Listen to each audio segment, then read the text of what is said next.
Okay, so welcome to the Wild Center's, it's no longer Morning Garden Club. I need to adjust that.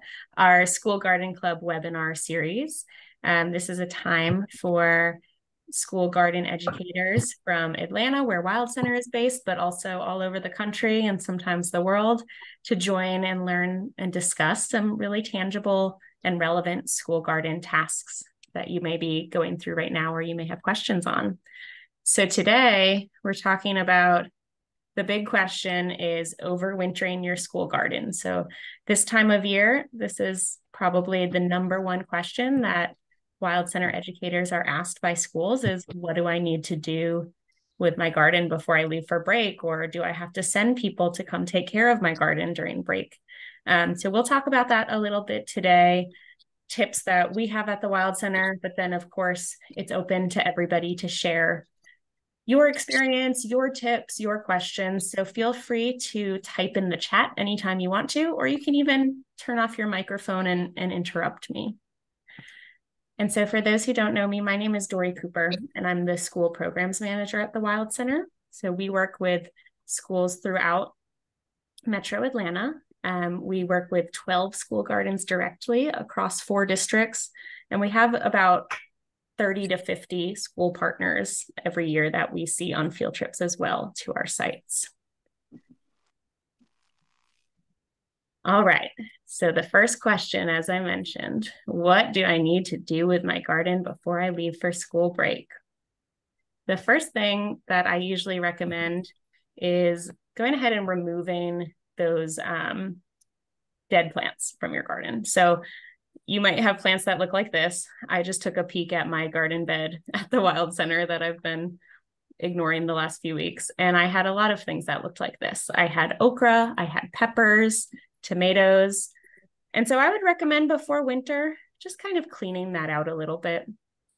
If you really don't have time or it's too cold to spend a lot of time in the garden, it's okay. They'll start to decay for the spring.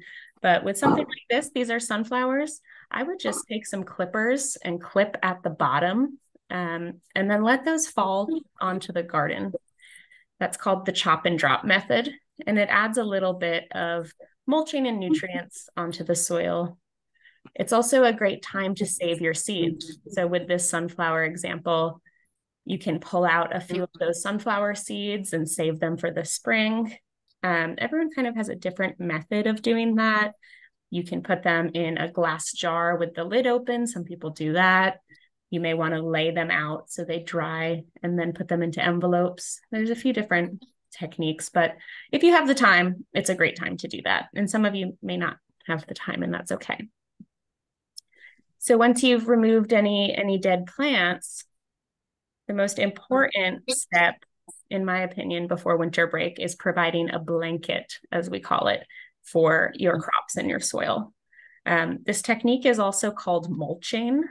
That's what we hear often. And essentially, all you're doing is putting some kind of organic matter on top of the soil. So in this example here, these are leaves that are just leaves that you would rake up that fell. You may have a leaf pile at your garden site. You may have, sometimes I collect them along a tree line, just go out and fill a bucket with some leaves and then sprinkle those on top of your garden. You can also use wheat straw, pine straw. Some people use actual mulch or hay. But leaves are my favorite just because they're plentiful, it's easy. You can just pick them up for free, put them on your garden. And so the main benefits of this technique is something that's actually really helpful to do throughout the year. But the reason that it's really important for winter is that it helps keep the plants warm. So it provides that cozy blanket. And then it also keeps moisture in the soil. So by having a cover over the soil, not as much water evaporates. And that's why this is also really great in the summer too, because it keeps the plants cool. It's insulation and keeps water in there. So it keeps plants warm, it keeps moisture in the soil. It also provides a shelter or a home for beneficial insects during the winter. And then that way in the spring, you have a nice healthy soil. And it also prevents weeds from growing, which isn't so much of an issue in the winter. It can help in the spring when everything starts to sprout up. Having some weed prevention is kind of helpful for getting the ball started in the spring. Does anyone have any experience with mulching or tips that have worked really well for them?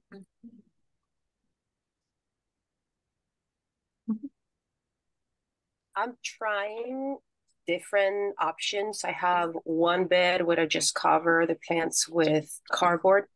I have one bed where I put peas all over. I have another bed that I put mulch, and I have another bed that I put manure, and then cardboard, and then soil. So I'm seeing which one works best for our coastal weather here. Yeah, that's interesting. So for the peas, were you doing kind of like a cover crop, essentially? Yes, yes. And then I'll just cut it low and leave them there before they get too strong, so I get the nutrients back. I get nitrogen back into the soil. And I do have cover crops, regular cover crops that I haven't used yet, but that's another bed. Totally. Yeah. I'm interested to hear which technique you like the best. That's great.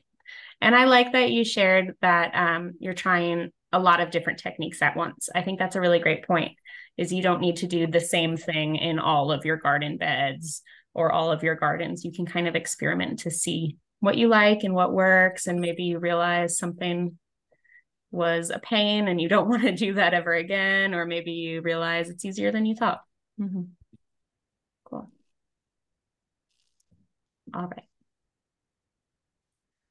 So something else that I like to mention for winter break and cooler months in general is you really don't need a lot of water over the winter, at least here in Georgia. I forgot to preface with that. Here in Atlanta, Georgia, we don't typically get too many freezing temperatures over the winter. Now, last winter break, after our webinar where we talked about overwintering, we had 2 days of -6 degrees. And so I really, what is that phrase? Had to put my foot in my mouth on that one, because I told everyone, you probably don't have anything to worry about. It won't get too cold. And then it did. So we don't really ever know. But typically we don't have too many issues with those very cold temperatures. And so watering is something that, as it gets colder, there's less sun throughout the day. So less evaporation from the soil. And a lot of times these colder weather plants don't need as much water. So what we typically say at the Wild Center is, in the winter, they definitely don't need to be watered more than once a week. And I would say sometimes it's really more like every 2 weeks. And so you shouldn't need to worry about going to the school over winter break to water your plants, especially if it's rained. You may want to check on them if that's something that you have time to do and you're worried about them and you want to go look at your plants. And the way to tell if they need water, one, if the soil is dry, and then two, if the plants look like they need water. So what that means is they may be a little wilted. They may look sad, as we call it, not as perky and happy as they normally do. And so if you do think that your plants need a little water and it hasn't rained, you just want to make sure that you're watering not on the leaves and right at the base of the soil, so that you don't freeze those plants. So just be mindful of that. And they don't need too much water.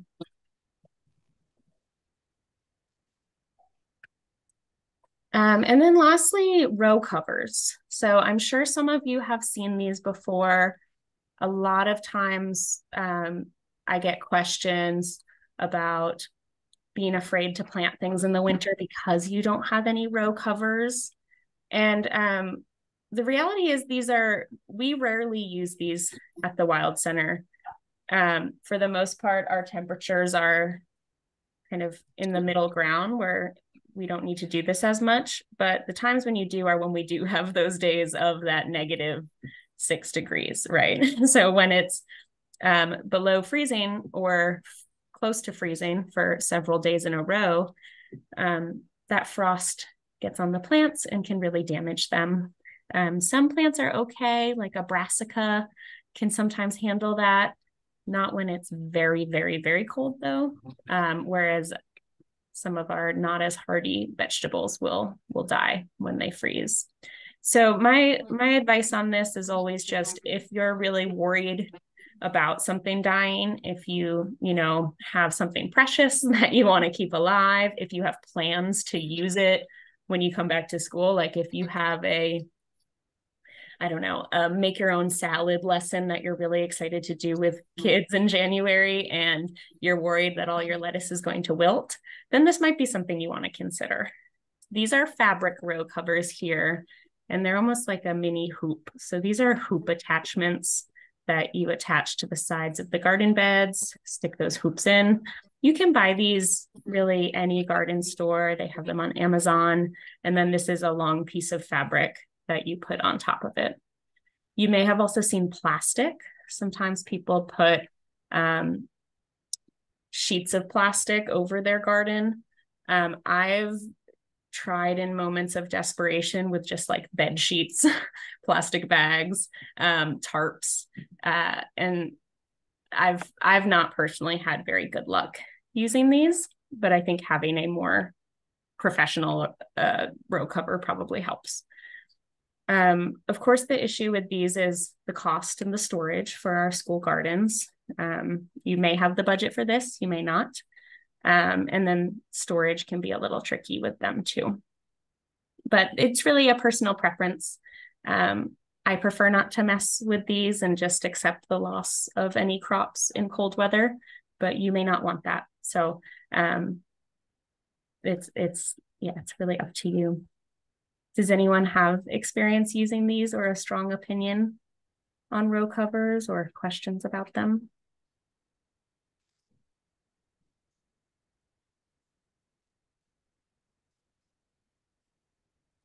So those were my 3 tips for prepping for the school garden. So cutting back anything that's dead, providing the blanket by mulching, reducing the amount you're watering, and then row covers if you want to use those. So then I had a few other things I just wanted to mention that are questions that we often get with winter gardening. Of course, everyone is always curious, what can you grow in the winter? And so we're really lucky here in Georgia that we are able to grow all 4 seasons, and there are things that we can grow. And this does vary, based on where you are. But the 3 that I really recommend is, first of all, garlic. I had a webinar last month on growing garlic. The main reason I like this is, 1, it's really unique and easy experience for students. But 2 is that it gives you these pretty green stalks and leaves all winter long. So if you know you're not going to be taking students out to the garden in the winter, you maybe don't want to be doing a lot of maintenance in the winter or spending time out there yourself. This one's great because all you do is plant your garlic cloves and then you don't have to touch it until May. So this is a fun one for, that easy winter gardening. Definitely keep in mind you don't want to fill your garden with garlic because, like I said, it doesn't harvest until May. And so I'll send out with today's recording, I'll also send out my recording of the garlic webinar if that's something that you're interested in. And then the other 2 that are my favorites for this overwinter time until around February are spinach and lettuce. Spinach grows really well in cooler temperatures. In fact, it requires a cooler temperature to germinate. So it often germinates fairly quickly when it's in that, 35 to 45 degrees. And it's so fun to harvest with students. They can just pick a leaf and eat it. They usually can identify it fairly well. So that's a great one. And then lettuce, of course, is another plant that's really easy to grow this time of year. I usually just take lettuce seeds and, almost like a cover crop, just sprinkle them all over the garden bed. Because with our gardens, the soil is a lot happier when we have something growing in it every season. And so by just sprinkling some lettuce and some spinach on top of your garden beds over winter, it becomes almost a living mulch as well. But that was everything that I had to share with you all today. And so I want to just open it up for any thing that you all might want to share, any experiences or successes you've had in the winter, any horror stories that you had in the winter, or questions you may have. And you can put those in the chat, or you can turn off your microphone, turn on your microphone. Tori, do you have as many problems or different problems with insects in the winter or other types of pests? Great question. Typically less challenges with insects because it's cold and, you know, they don't like that. I do hear a lot of people have a common thing that I've heard is bunnies and other critters that see your cozy blanket that you've made for leaves and want to go in there. So I have heard more issues with things like rabbits, snakes, critters that might want to live in your cozy, warm garden beds. But I don't know of any like specific cold weather insects. I'm sure there are some though. Also, because it's cold and damp more often, do you have problems with other things like mold or mildew on, like when you have lettuce and plants that you're growing? Do you worry about them? Or not the spinach, but the garlic? Are there things that can be in the ground that would bother them? That's a great question. It is common to see more mushrooms and fungi growing out of your garden bed in the winter, especially kind of that like right before spring time, so around February. And it's not necessarily a bad thing to have moisture and fungus growing in your garden. It can be a good thing for that bacteria in the soil, for that healthy bacteria. So I typically just let it happen. If there's mushrooms growing in the garden, that's fine. You can cut them out if you want to. Like if you're worried about kids, you could, you know, take them out. But I don't think there would be many issues with like mold growing on the lettuce and you can't eat it. But I guess it's possible. Mm-hmm. Melanie asked, can we plant lettuce from seed now or in the next few weeks? And yeah, you can. You definitely can. It will grow. I'm trying to figure out how to phrase this. Even if it's too cold and you sprinkle lettuce seeds on the soil, when those temperatures start to warm up a little bit, then they'll start to germinate. So I would go ahead and just plant a few seeds now, just in case. Worst case scenario, they won't grow, but they probably will. They probably will sprout either now or by the springtime, early spring. When I say spring, I really mean February. Here. Mm-hmm. Kimberly shared that winter is a good time to squish squash bugs, that they tend to hide underneath that kind of mulching that I was talking about, or cardboard or wood. So if you're somebody who likes to get rid of squash bugs by squishing them, they might be a little easier to hunt now, and they haven't reproduced yet. Thank you, Kimberly.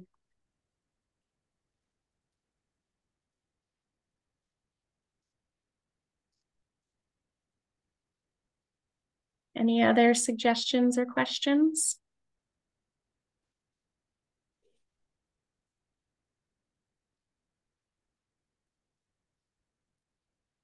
Okay, I've got one more. Are there any flowers I can plant in my garden for the winter? I know there's like pansies, but are there any other fun ones? We might be a little too late now. Oh, yes, now is a great time for bulbs. Thank you. Yeah, I saw that there was the Lake Claire Land Trust near us was doing a bulb sale, daffodils mostly, but so it is a good time to plant your flowers that are bulbs. I know we may have just missed the snapdragons. It might be a little too late for those, but maybe not. What are other pansies? It may be too late for those too, but bulbs is a great suggestion. Yeah. I always forget about bulbs. Get those tulips in.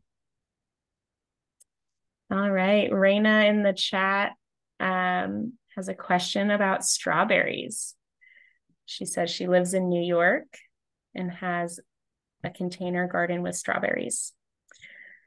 So I know that strawberries, I'm trying to recall, I worked on a strawberry farm briefly, and they always planted them in November, and then we'd harvest in the spring. And there was one winter where in February it kept dropping below 0, and the farmers were very concerned and would kind of stay out in the middle of the night doing something to protect the strawberries. And I don't really know what they were doing, but I do know that they were really worried about the freezing temperatures. And so I would recommend making sure that you've really put a nice blanket around those strawberries. And then if you are concerned about them, you could try a row cover or a cover of some sort. If you do a plastic cover, you want to make sure that oxygen can still flow through it, that you're not suffocating it. But I think strawberries are, that's their thing, is they hibernate for the winter and grow back in the springtime. So I think you probably don't have to do too much.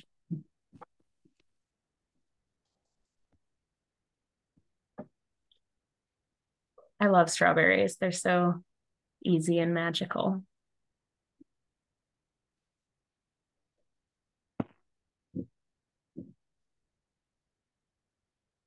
All right. Well, you can always feel free to reach out to me with any other questions. I'm not the biggest expert in everything overwintering, but I have folks that I can reach out to and ask at the Wild Center too. So if there's something that you're stumped about, or, you had success, I always love when you all send me pictures and updates. It helps me to know what's been helpful and other questions that you may have. And so our next webinar will be in January, and we'll be talking about starting seeds in the classroom. I think that's the next one, which is one of my favorite things to talk about with teachers, because I know it's something they like to do, but also something that often has challenges that can be easily avoided. So I'm looking forward to that one coming up. I will be sending out this recording along with a link to sign up for future webinars. But again, if you have any other questions or want to reach out, you can email me here. And I look forward to talking to you all soon. Oh, Rosemary, do you have something to add? I do. I just had a question. Yes. So is there something that we should be saving, like milk cartons or something, prior to our seed starting in January? Like over the holidays, there'll be a lot of, stuff that we could recycle or we could upcycle it. That's a great question. Yes. Some classic things for starting seeds are egg cartons or small cups, plastic or paper cups. So if you have a holiday party and you have a bunch of disposable cups left over, you could save those, or any small container like that kind of resembles a pot. That would work well. Mm-hmm. Great question. Good thinking ahead. All right. Well, I'm going to end this recording. Feel free to stick around if you have other questions you'd like to ask.